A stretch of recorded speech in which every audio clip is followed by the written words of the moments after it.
제3장.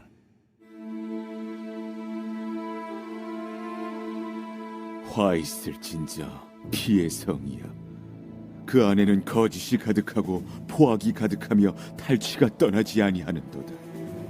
휙휙하는 채찍 소리, 윙윙하는 병거 바퀴 소리, 뛰는 말, 달리는 병거, 충돌하는 기병, 번쩍이는 칼, 번개 같은 창, 죽임당한 자의 때 죽음의 큰 무더기.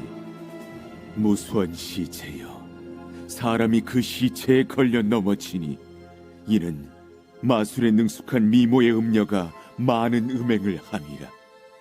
그가 그의 음행으로 여러 나라를 미혹하고 그의 마술로 여러 족속을 미혹하느니라.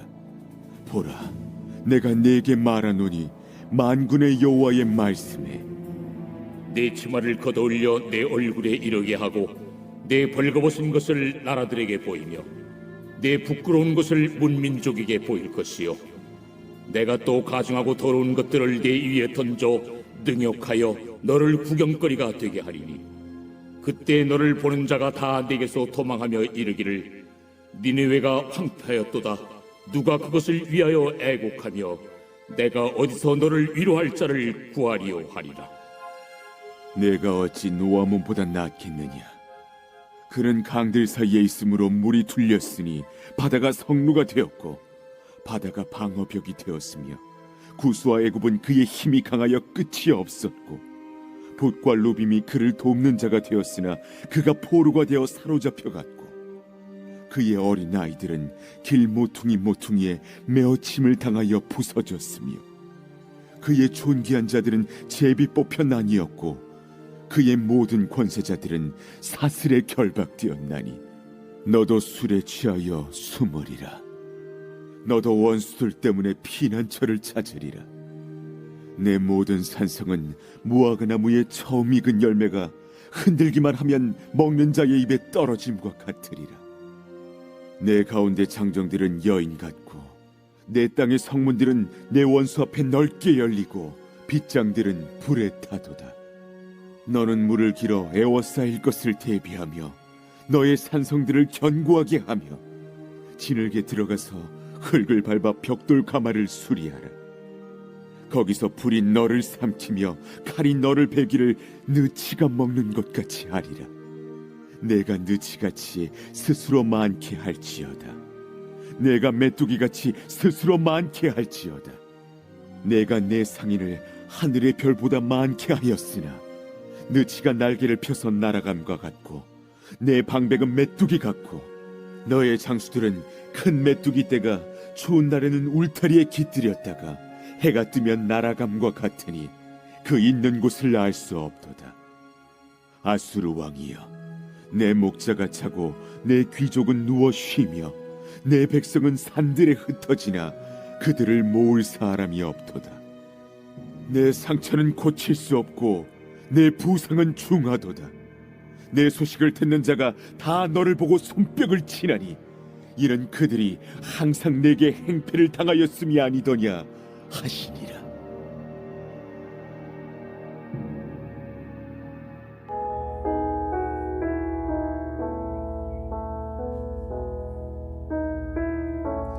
이 니느웨의 심판은 그들이 저지른 죄악 때문입니다.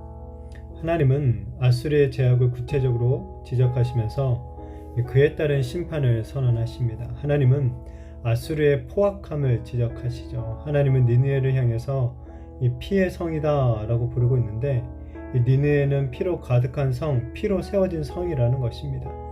니느웨는 다른 나라를 잔인하게 정복하고 거기서 취한 포로와 이 탈취물들로 인해서 부유해졌었죠. 다른 나라 사람들을 학살하고 노력함으로써 그들이 화려한 삶을 누릴 수 있었던 것입니다. 그러나 하나님은 이제 니느웨가 그러한 학대를 이제 당할 차례다라고 말씀하고 있죠.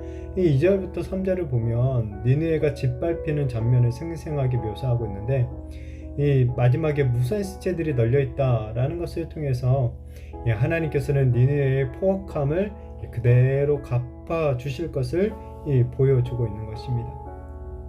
그리고 또한 선지자는 니느웨를 음녀, 이 간음죄를 저지른 자다라고 이제 규정을 하고 있죠. 이 미모의 음녀가 마술과 음행으로 여러 민족을 미혹했다라고 하는데 그것은 무엇보다도 종교적인 음행, 그러니까 우상 숭배를 말하고 있는 거죠. 이들은 여러 나라와 족속들을 미혹해서 우상 숭배에 빠지게 만들었기 때문에 하나님으로부터 중한 심판을 피할 수 없게 된다는 것입니다.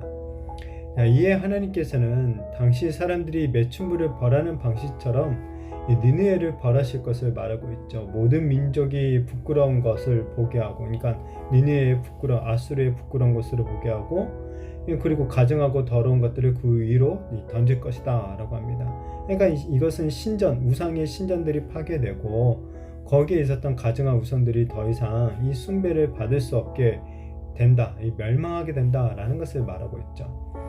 이렇게 이제 니느웨가 사륙을 당하고 능욕을 당해도 그 누구 하나 도와주거나 위로도 하지 않을 것이다 라고 합니다. 그리고 이제 19절에 가서는 이런 니느웨의 멸망을 소식을 듣고 다 손뼉을 치며 오히려 기뻐한다 라고까지 말하고 있죠.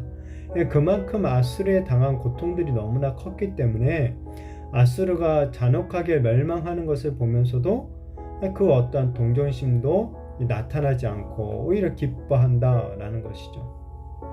그리고 이어서 선지자는 니느웨의 교만을 또한 지적합니다. 이 니느웨는 견고할 뿐 아니라 이 강이 막아주고 있어서 결코 무너지지 않는다라고 큰 소리 쳤었죠. 그러나 하나님은 그러한 자만이 얼마나 허황된 것인지를 이 니느웨보다 더 강했던 이 나라 성을 비교하면서 밝혀주고 있죠. 이 노아몬이라고 나오고 있는데 이 노아몬은 애굽의 오래된 도시인 테베를 가리키고 있습니다. 노아몬도 니느웨처럼 나일강 사이에 위치해 있어서 이 천연 요새로 아주 강한 도시였었죠. 그런데 BC 663년에 이 노아몬이 아수르에 의해 정복을 당하게 됩니다. 선지자는 그 위대한 노아몬이 그렇게 이 천연 요새였던 노아몬이 그보다 작은 도시였던 니느웨에게 망했던 것을 지금 기억나게 하면서 결국 니느웨도 이렇게 망하게 될 것이다 라는 것을 확실하게 밝혀주고 있는 거죠.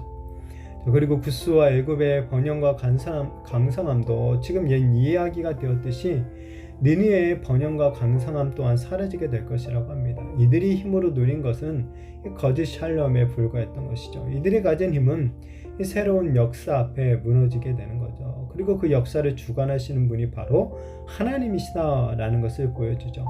세상에서 악인들이 이 승승장구하는 것처럼 보일 때가 많죠. 그러나 실상은 오히려 악인들의 이 멸망을 스스로 부채질하는 것에 불과하다라는 것을 우리는 깨달아야 됩니다.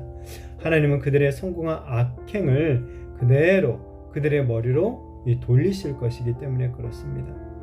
예수님의 말씀처럼 이 역사에서 칼로 흥한 자들은 모두 다 칼로 망한 것을 우리는 확인해 볼 수 있습니다.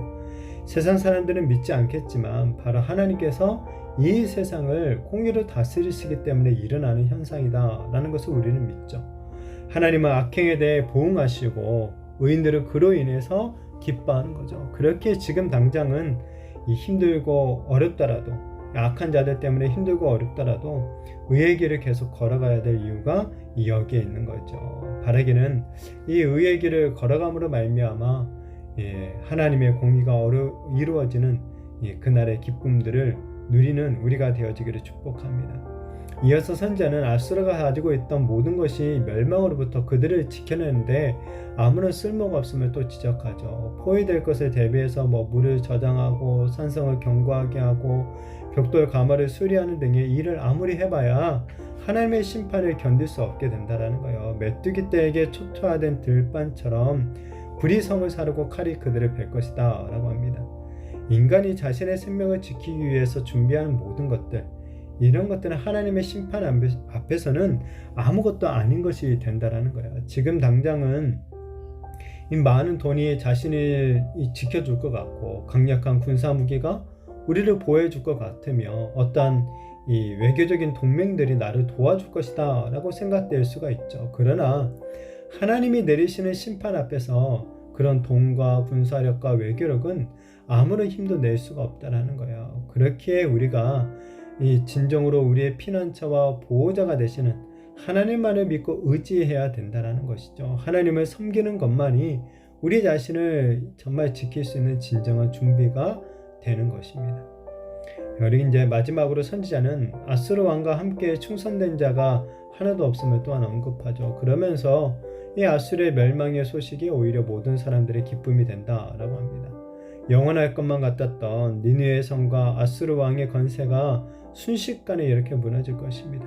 이처럼 자기 건세를 믿고 아랫사람들과 이웃들에게 행패를 부리는 어리석은 자들은 결국 다 이 멸망할 운명에 처하게 될 것입니다. 의인이 고통을 당하면 사람들이 모여들지만은 악인이 고통을 당하면 사람들이 떠나고 오히려 그가 고통당함을 즐거워한다라는 것을 기억해야 되죠. 나훔 선지자는 이렇게 이제 악인이 멸망함으로써 의인들이 구원을 얻고 기쁨을 누리게 될 것이다 라는 것을 전체적으로 선포해주고 있죠. 우리가 악한 세상 가운데서도 의의 길 걷기를 두려워하지 않는다면 이 최후 승리를 누릴 수가 있게 될 것입니다. 그러나 악인이 잠시 번성하는 것을 보고 그 길에 편승하게 된다면 결국 하나님께 징계를 당하고 우리가 망하는 것을 이웃들이 즐거워하는 일을 또한 겪게 될 것입니다.